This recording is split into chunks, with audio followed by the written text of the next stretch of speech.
Hey guys, it's Matt. I may show a few things, I probably will. I'll talk you through it. You don't need to see it. If I try to make a video that does not match my mood, that video will suck, and suck rocks.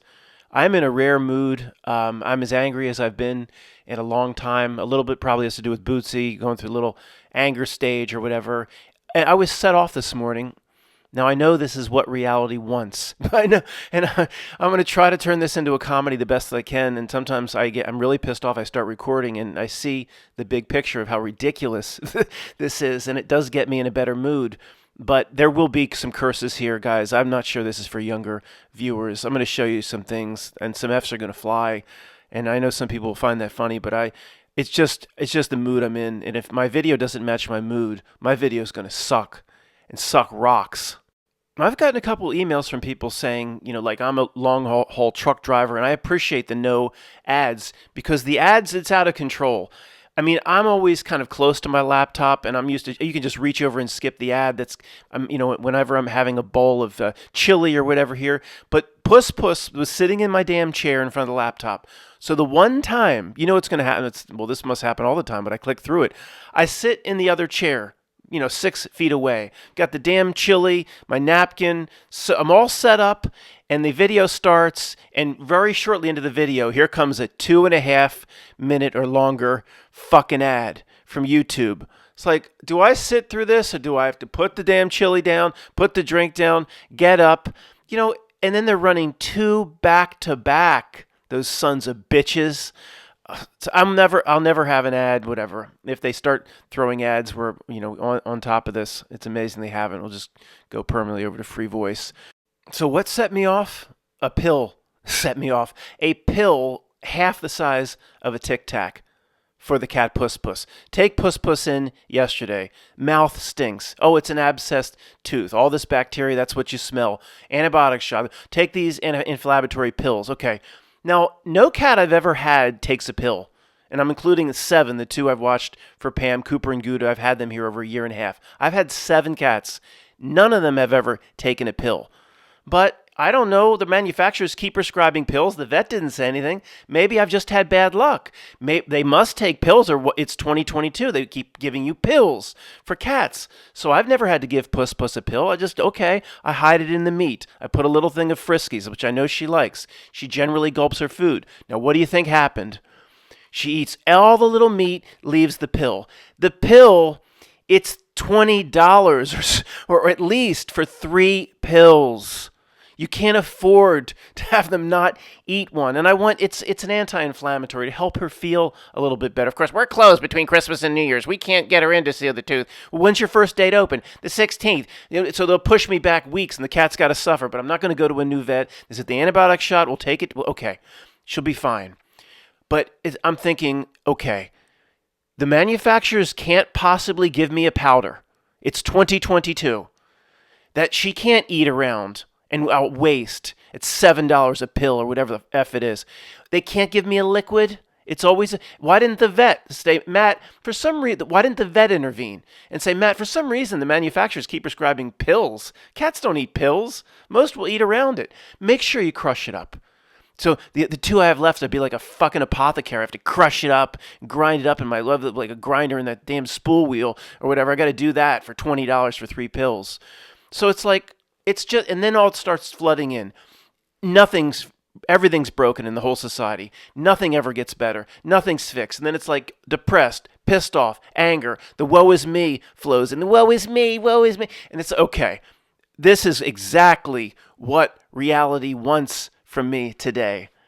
And although, Matt, that you're giving it to it, then right now you're giving it to, okay, but we're getting better at transmuting it. I don't love the word, but it works. Just doing the Aikido thing. We all got to get better at it. We're all going to get in these moods from time to time. And can I transition out of this fucking mood by the end of this video? Think of that accomplishment if I can do it. Okay, most of us get into these moods more than most people. at least a certain dark depth of a mood like this, because we see it's all on purpose. We see that all the cures could have been given and all of this stuff that plagues our lives could have been fixed. We see how it's all laid down to a degree by design. Now, that wouldn't piss you off even more? The first step, and I'll talk to myself right now, the first step is just stepping back. If you have to physically step back, if you get in this mood, take a step back to remind you, wherever you are, in the kitchen, in a line. Greg was in a line at the DMV the other day. He's bitching and complaining about the DMV. He went to get a handicapped plate. It's completely legitimate. Greg had to leave his work 8 to 10 years ago, formal disability because of something related to work, something else. Greg has a tough day once a week. So he's telling me this story. All of reality is designed to screw with you. All of reality is designed to piss you off.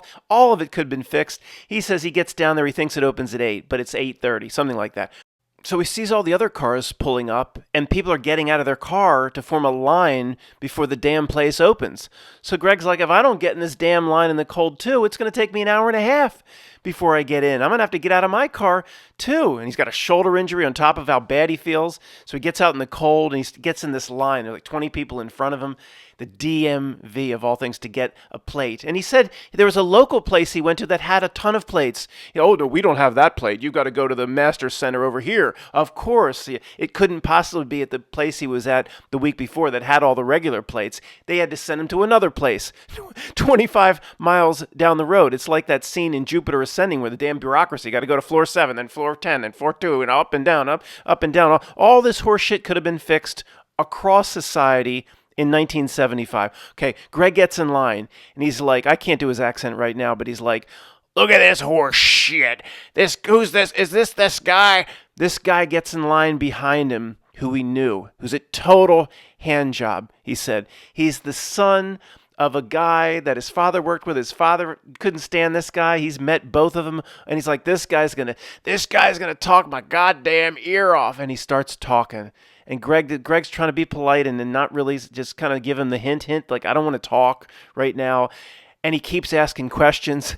And Greg's like, of all the gin joints in all the world, this hand job has to show up behind me, and I got to talk to this guy for 20 minutes. I mean, look, is that a big deal in life? No. But, okay. The overlay reality, the not milk reality, the hijack, the one run by creeps, we need to take a step back and remember, when we get into this mood, it's designed to piss us off and elicit this emotion. Okay, this type of emotion will flow forth in us more than others because we see the artificial nature of it, but we can stop it and shut it down and transmute it more quickly than others because we clearly know this is exactly the emotion that these sons of bitches want to elicit from Matt right now or from us. That is, step one is taking the step back and saying, this is all by design, and I'm not going to give it what it wants. Might take me 5 or 10 minutes or the first half of Matt's video to get through it in terms of me giving the presentation now, but I'm going to shut this down very quickly, and I'm going to starve it. I'm going to find a way to starve what it wants. The basic fact that pretty much everything that aggravates us could be fixed by now, including certain cures to certain things, just across the board. I mean, how you deal with your local taxing authority in the town borough, whatever. I mean, it's always screwed up. I talk to people, oh, they said I didn't pay this bill, then I had to go in, and then I had to wait in line. It's all screwed up by design. But what I was going to say is this proves, when I'm going back to nobody's in on it, how inefficient everything is. The not milk wants this.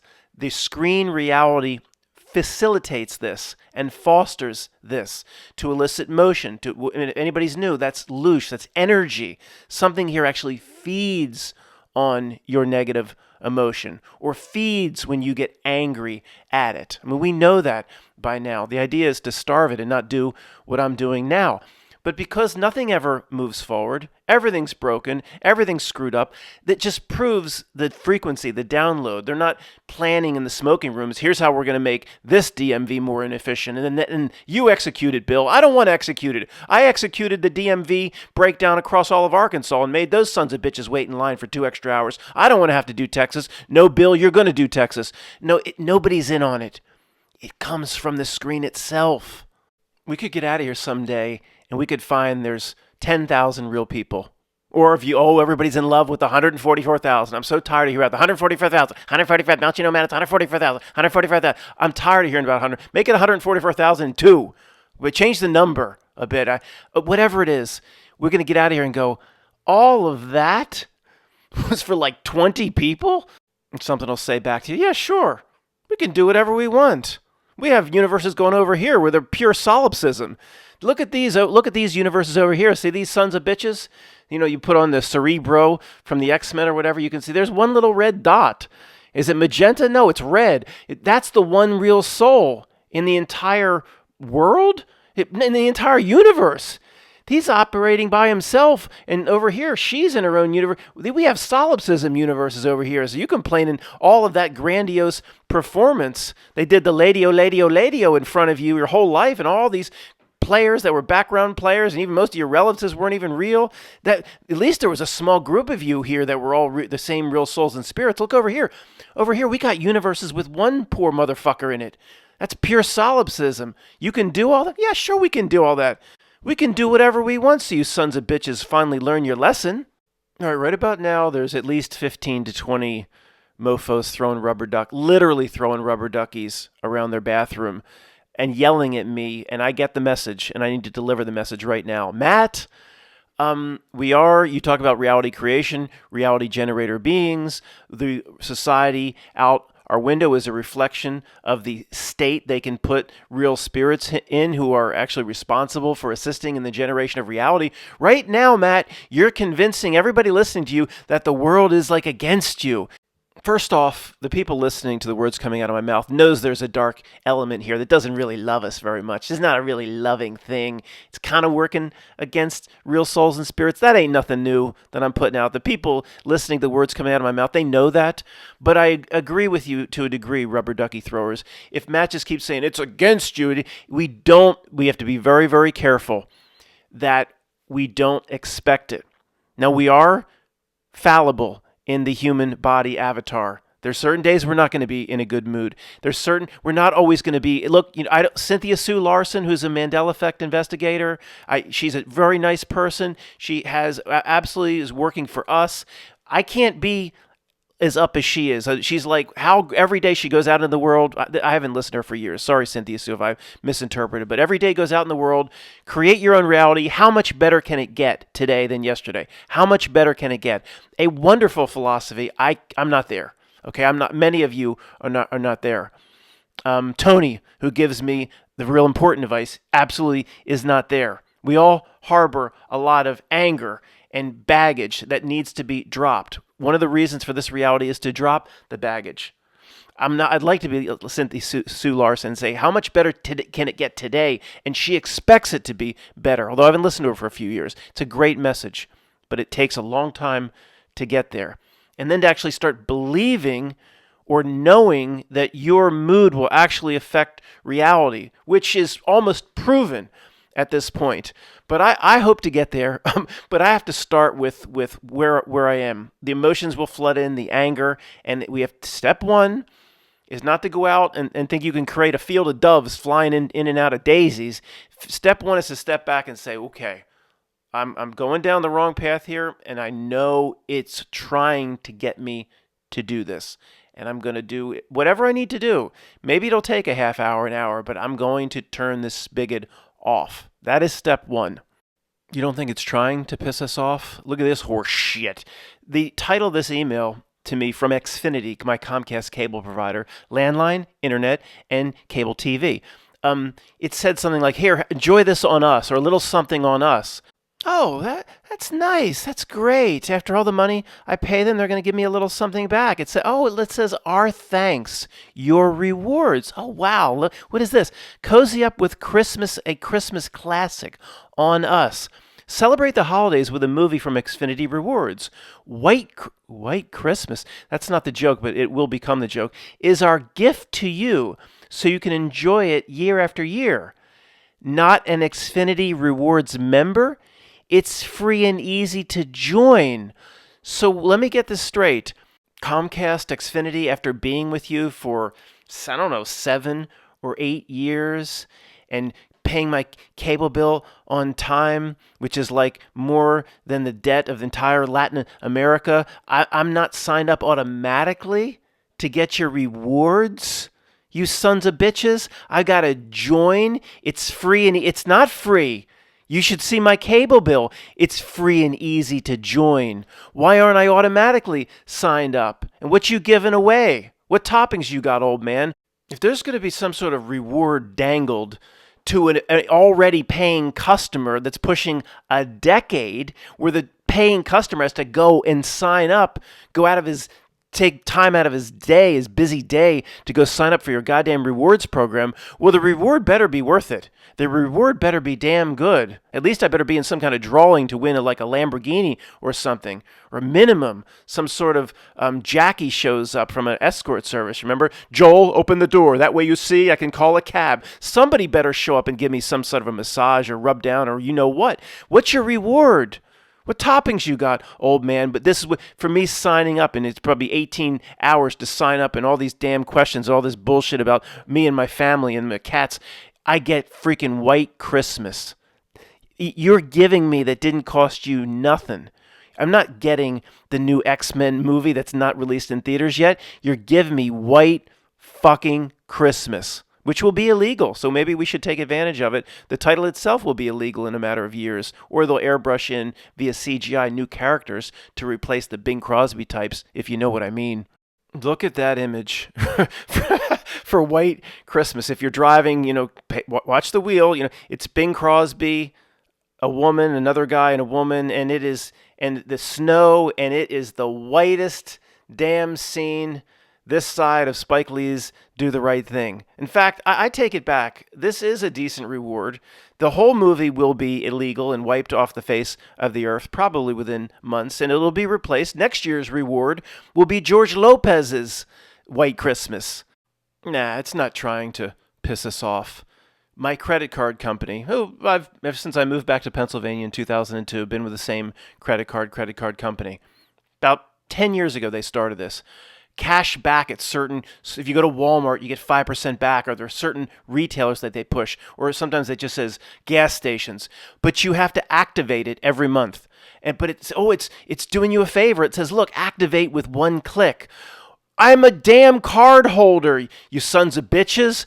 Why do I have to activate anything? I'm not some guy that came up off the street that say, I want to participate in your contest. I want to participate in your contest. By law, you have to let me participate in the contest. Remember all the damn commercials for cereal like Lucky Charms and shit? They're running a contest. They're like, you can still participate in this even if you don't eat our goddamn cereal. You just have to write a full letter to send it to like Wisconsin and all. Remember that? They still have to let you participate in their bullshit contest even if you didn't buy the damn product or eat the goddamn cereal. I've been with you, credit card company. Activate your cash back with selected retailers with one click. I shouldn't have to do a goddamn thing. But see, they can't figure this out in their smoking rooms, in their boardroom. Yes, that concludes our meeting today at the mega large multi-billion-dollar an hour credit card company, unless anybody down the end of the table has anything to say. Yes? Who are you? You're the intern? Do we let interns speak at this sort of meeting? We should let them speak for fun? Okay. All right, how much time? We have an extra 2 minutes. All right, what's on your mind, intern? Get me a cup of coffee. Well, sir, these are your long-term customers. Do you really think they should have to do anything or consider, some would say, jump through any hoops to get your bullshit rewards? How about just the goodwill of saying you've been a long-term and valuable customer and you just get the reward? Don't you think that would go over better? See, yeah, the intern would have more common sense than the CEO, but people like me are crazy when we say it's all on purpose. Somebody's somebody right now is dying to tell me, and I'm hearing you. I'm hearing you, Matt. They know about 20% or won't do anything. They won't even click. So see, that saves them money. They can say they're offering the reward, but because millions of people won't click, then that's it never occurred to me. Thank you for telling me that. I had either way, it's still not what a real business would do, trying to please its customers. But that's the point, isn't it? These businesses it's all one gigantic collusion. Didn't you see some of the select scenes in A Beautiful Mind? The reason he was given the Nobel Prize was he created a higher level of collusion for the one world system to work together in more unison. I don't believe any of these big companies have to go out of their way to try to please customers.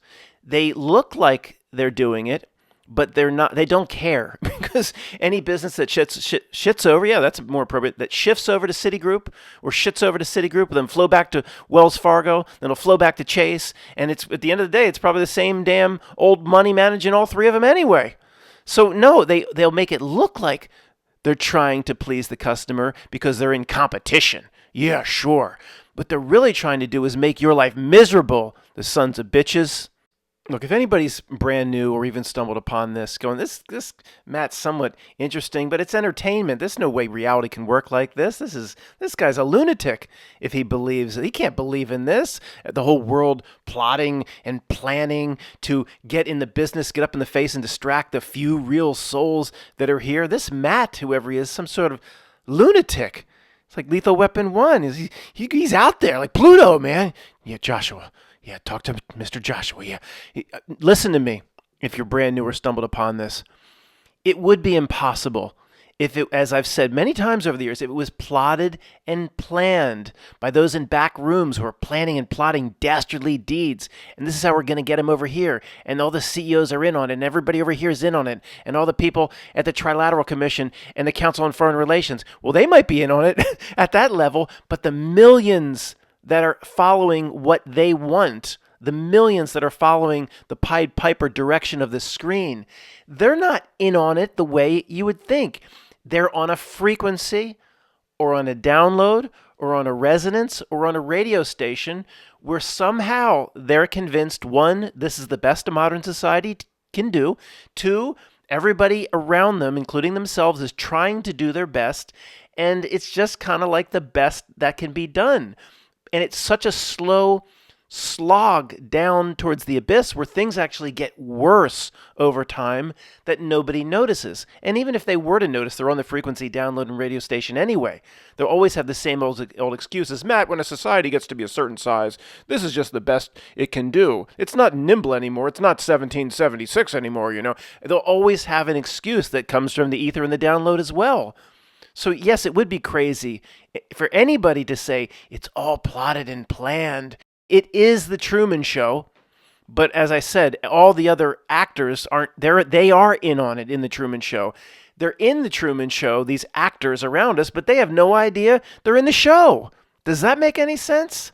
I've been talking about this a lot. Maybe my pendulum has swung too far to the other side. It's okay. I'll revise my position and bring it back. It's okay if I'm making a mistake or I'm going too far in a certain area. But this is where I'm going right now. Take even George W. Bush.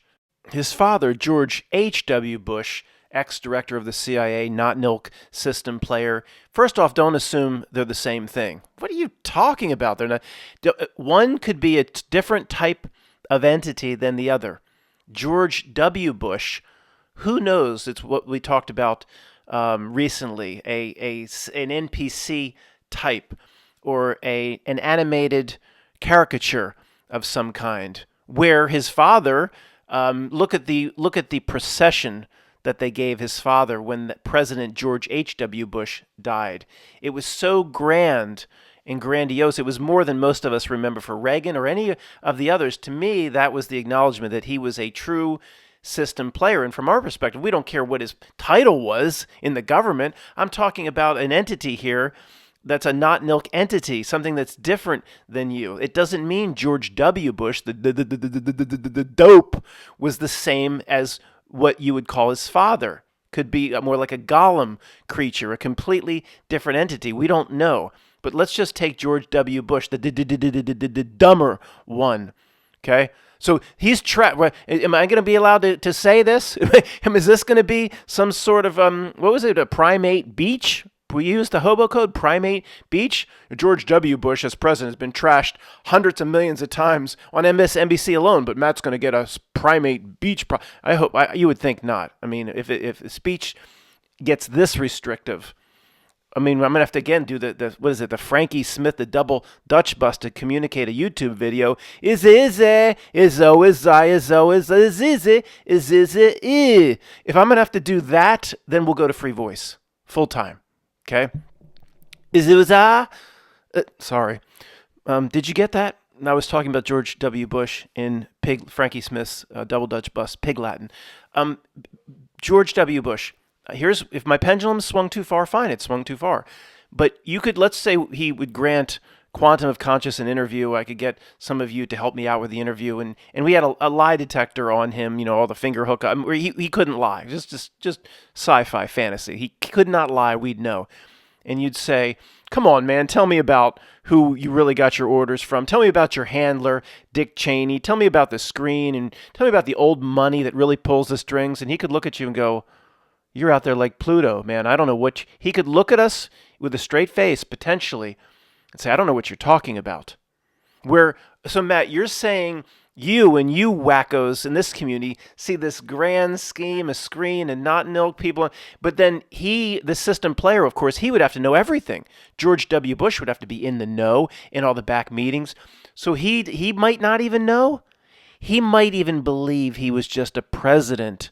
I'm saying it's possible. And as time goes on, this sort of thing becomes more and more probable. You know how insane that sounds, even to many of you. So Matt and his ilk, we see through reality. We see that George Bush was a complete puppet. But even he on a lie detector test will say he has no idea what we're talking about. He was not a puppet. He didn't see Dick Cheney as a handler, just as a vice president that shoots bad.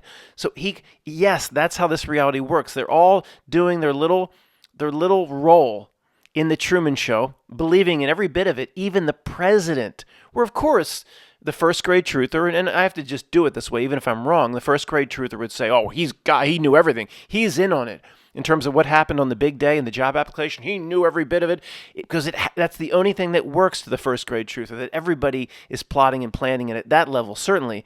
And it's very possible that even he's some sort of Gollum, he believes every bit that he served the country as 40th president or whatever he was, whatever the number was. He could believe every bit of it. That's how reality works. Where his father, it to me seems like a different type of entity. Per that huge procession they gave him. Okay, again, if I'm going too far, relax. Over time, my pendulum will swing back or I'll adjust back.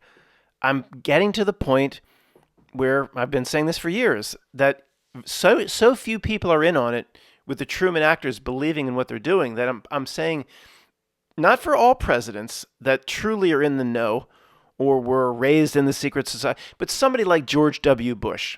Right? Do you see the difference between you can identify somebody like Henry Kissinger, for example. This is an operator of some kind, whatever the entity might be beneath the three-piece suit. It's not the same as George W. Bush, who could be a complete NPC. So it is possible, I'm saying, that even at the presidency level, there have been inserted players that don't understand even 1/10 of what you do about how reality works. And it's not just possible to me, it is probable. Even if I'm wrong about George W. Bush or I'm wrong about the presidency level, and my pendulum will come back a bit. I'll adjust. I am never fixed in my positions. I do say some of the similar themes across many videos, but there's few major themes that you would say I hang my hat on, where smart people have come to me, and there's a ton of smart people that email me and say, Matt, when you go here, you are completely wrong. Okay, if they've been doing that, I'm not going to keep digging in. I will adjust my position. But nobody's been doing that to me. These smart people, we have debate in tertiary areas, but generally they agree with my overall take on how the reality works. I welcome a debate saying I'm completely wrong in this area or that area. I'm still waiting for that. You know, I've said many times that they don't let anybody go away, or part of them fulfilling their stalled century obligations. They always have to keep recycling around and around and around, with the Rolling Stones being the worst and most pathetic example. But there is an exception, but you'll see we can blow right through the exception where it's no longer an exception. And who is it? Jimmy Carter. Jimmy, and who was the little kid? It was Amy. Rosalind. That's Jimmy Carter, Rosalind, and little Amy. Amy, who now is about 89 years old. And that means Jimmy must be about 160 years old, still alive. Jimmy Carter, 160 years old or so, still alive. See, well, yeah, that's right, Matt. He went away, and they break him out once every 15 years for presidential ribbon cutting or something. He basically, but see, I think if they could have used him, or he had only satisfied his stalled century obligations, because he's so pathetic. I mean, the Not Nook basically said, you know what? There's nothing that can be gained by bringing this caricature up to the forefront. In fact, up to the forefront, or back in front of a television camera. In fact, every time we do it, 15 to 20 more people just stand up and wake up and say, that couldn't possibly have ever been a real president. Therefore, I don't believe in the system at all. There's nothing that can be gained, the Not Nook says, by recycling that pathetic creature back. So lucky for him, they just let him go away, and he did not seemingly have to fulfill his stalled century obligations. Matt, pause. That ain't nothing but Kennedy. I ain't go. I'll go into some weird ass places. I'm not going there. You know, he would be 145 years old. I appreciate the big thinking from Russian vids and others. I do. I do. Always pushing it. I mean, we never go far enough. I appreciate it. I'm not going to go there. All right. So in summary, 90% in all of society and culture that we would say, many of us, is meant to cause aggravation and anger and throwing of rubber duckies. Everything from the way they have red lights timed, that's all effed up half the time, right down to pills that they say cats will eat that don't eat, and the millions of things in between. All could be fixed if you had real loving spiritual beings that cared. When everybody else is inside the dome of the Truman Show, they're going along with it. They know not what they do, and the screen has corrupted, so society gets more complicated, more stress. It takes you longer to do the daily routine. You have to flip the damn plug around every time you go to put it in the damn wall. It's an expert on incremental distraction. Its whole existence is about keeping you from what you are supposed to do in this world for your spiritual growth.